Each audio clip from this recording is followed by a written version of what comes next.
आईने हिंदी के एक नए एपिसोड में आपका स्वागत है। इस वीडियो में हम बात करने वाले हैं मुख्यतः रोल्स रॉयस के एक नए प्रस्ताव के बारे में। देखिए, जैसे जैसे जेट इंजन को लेकर अपडेट्स आना शुरू हुई हैं और लगभग कंफर्म हो गया है कि इस वर्ष के अंत तक डील फाइनलाइज कर दी जाएगी और डीआरडीओ ने अब इसके इंडिकेशन दे दिए हैं। तो उसके बाद से जो ओरिजिनल इक्विपमेंट मैन्युफैक्चरर्स हैं उन्होंने अपने प्रस्ताव को और मजबूत करना शुरू कर दिया है, क्योंकि सबको पता है कि ये मल्टी बिलियन डॉलर डील जो है उनके हाथ से अगर चली गई तो ये उनके लिए एक बहुत बड़ी अपॉर्चुनिटी के मिस होने जैसा है। और ऐसे में पहले हमने सैफरान की तरफ से आई गतिविधि को देखा, लेकिन अब उसके तुरंत बाद रोल्स रॉयस भी एक बड़े एक्शन में आई है। और रोल्स रॉयस ने इस बार अपने नए प्रस्ताव में न सिर्फ एडवांस फ्रीडम कॉम्बैट एयरक्राफ्ट तेजस मार्क 2 को टारगेट किया है, बल्कि उन्होंने अपने इस नए प्रस्ताव में जो भारत की रीजनल ट्रांसपोर्ट एयरक्राफ्ट है उनको पावर करने के लिए भी एक इंजन का प्रस्ताव सामने रखा है, जो कि एमका से ही डिराइव किया जाएगा। आइए जानते हैं पहले इस प्रस्ताव के बारे में, उसके बाद हम जानेंगे कि इसमें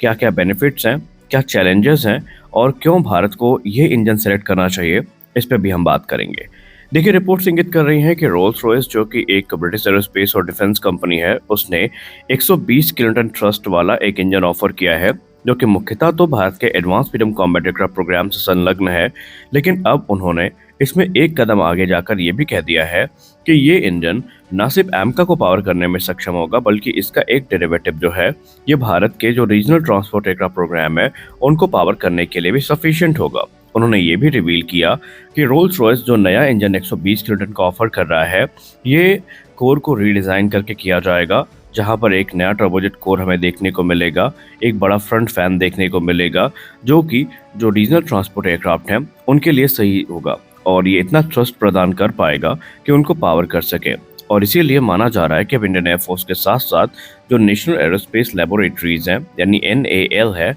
उसकी नज़र भी इस प्रस्ताव पर टिक गई है। अब जो प्रपोज्ड 120 किलोटन का इंजन है, ये मुख्यतः है तो एडवांस फ्रीडम कॉम्बैट एयरक्राफ्ट के लिए, जो कि सोर्सेस की बात माने जो कि क्लेम करती हैं कि ये कंप्लीट ट्रांसफर ऑफ टेक्नोलॉजी और इंटेलेक्चुअल प्रॉपर्टी राइट्स के साथ ऑफर किया जा रहा है और एमका की डिमांड्स को पूरा करेगा। लेकिन यहाँ पर ये जो इंजन है ये सिर्फ अब एमका से संलग्न नहीं है। खैर, अगर हम फाइटर जेट के परिप्रेक्ष्य से बात करें तो स्टेल्थ फाइटर की जो नीड है उसको लेकर दावा किया जा रहा है कि पूरा करने में सक्षम है और इस इंजन के चलते एमका को सुपर क्रूज कैपेबिलिटी मिलेगी। इसके अलावा ये अच्छी फ्यूल एफिशिएंसी को ऑफर करेगा, भारत में इसका निर्माण किया जाएगा। लेकिन ये इंजन साथ ही साथ सिविलियन और मिलिट्री ट्रांसपोर्ट एयरक्राफ्ट में भी यूज किया जा सकता है। सोर्सेस की बात माने तो इसमें रोल्स रॉयस एक बड़े डायमीटर फैन को इंटीग्रेट करने की बात कर रहा है। इसके अलावा जो नए फैन ब्लेड्स हैं वो इंट्रोड्यूस किए जाने की बात की जा रही है। एडिशनल टर्बाइन स्टेज जो है वो ऐड किया जाएगा, ताकि जो कोर एग्जॉस्ट है उससे ज़्यादा जो एनर्जी है उसको एक्सट्रैक्ट किया जा सके।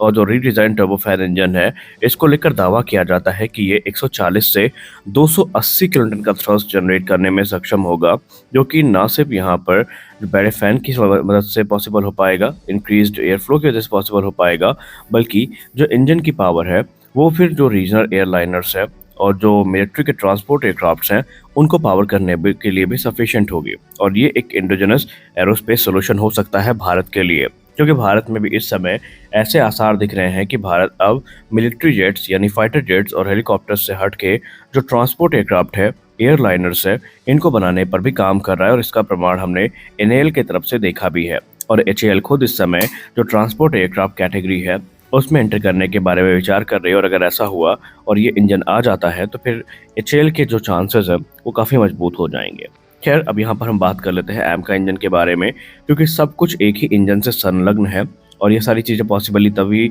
हमें देखने को मिल पाएंगी जब एमका इंजन की डील में रोल्स रॉयस को बढ़ोतरी हासिल होगी। अब सवाल ये उठता है कि रोल्स रॉयस ही क्यों, क्योंकि भारत के पास प्रस्तावों की कमी नहीं है और जिस प्रकार के प्रस्ताव अब भारत के पास आ रहे हैं, भारत किसी एक को इतना आसानी के साथ विजेता घोषित नहीं कर देगा, क्योंकि इस लिस्ट में रोल्स रॉयस भी है, सैफरान भी है, जनरल इलेक्ट्रिक भी है, जापान की एंट्री भी हो चुकी है और रशिया तो ऑलरेडी अपने प्रोडक्ट 177S के साथ कम्पीट कर ही रहा है। देखिए, अगर हम की डिटेल्स की बात करें रोल्स रॉयस के ऑफर की, तो रोल्स रॉयस का जो सबसे बड़ा प्लस पॉइंट है, उन्होंने पहले कहा था कि हम 110 से 120 किलोटन का इंजन विकसित करेंगे और ये एक 5th जनरेशन स्टेल्थ फाइटर को पावर करने योग्य इंजन होगा, जो कि 5th जन टेक के साथ आएगा और यहाँ पर बहुत सारी जो एडवांस टेक्नोलॉजीज हैं इनको इनकॉर्पोरेट किया जाएगा। और यहाँ पर उन्होंने ये भी कहा कि ये जो उनकी डील होने वाली है, जहाँ पर complete transfer of technology Bharat को दी जाएगी, जहाँ पर नो हाउ यानी टेक्निकल एक्सपर्टीज और नो वाई यानी अंडरलाइंग जो प्रिंसिपल्स हैं, ये सब कुछ भारत के साथ शेयर किए जाएंगे और इंडियन इंजीनियर्स को एक एक्सपोजर मिलेगा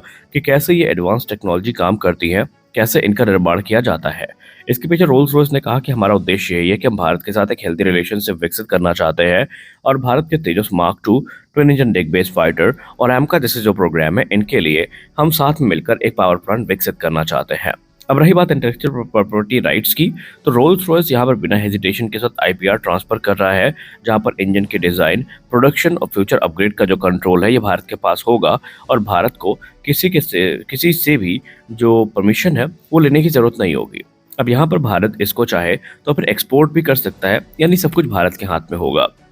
अब यही चीज़ रोल्स रॉयस को जनरल इलेक्ट्रिक और सैफरॉन से आज आगे रख रही है, क्योंकि जनरल इलेक्ट्रिक हो या सैफरॉन हो, ये ट्रांसफर ऑफ टेक्नोलॉजी को लेकर ही हेजिटेट कर रहे हैं, जिसकी वजह से बातचीत अभी फंसी हुई है। और रोल्स रॉयस ये चाहता है कि जो स्ट्रेटेजिक पार्टनरशिप है इसको फॉर्म किया जाए जो कि दशकों तक चले। उनका कहना है कि हमारा इंजन एमका के लिए पूरी तरीके से उपयुक्त होगा। अब कंपटीशन की बात करें तो यहाँ पर काफ़ी ज़्यादा है। यहाँ पर जो रोल्स रॉयस है वो एक तरफा विजेता भी नहीं है। सैफरॉन भी अपना इंजन ऑफर कर रहा है, जापान भी जो ट्रांसफर ऑफ टेक्नोलॉजी है उसके साथ इंजन ऑफर कर रहा है, जहाँ पर इंटेलेक्चुअल प्रॉपर्टी राइट्स जो है वो दी जाएंगी। वहीं जनरल इलेक्ट्रिक तो ऑलरेडी मार्केट पे कब्जा करके बैठा है, जहाँ पर एमका मार्क 1 और तेजस मार्क 2 के लिए जो जनरल इलेक्ट्रिक F414 इंजन है यही सुनिश्चित किए गए हैं। अब यहाँ पर चीज़ों को डिफरेंशिएट करने में सबसे महत्वपूर्ण भूमिका निभाएगी इसकी टाइमलाइन।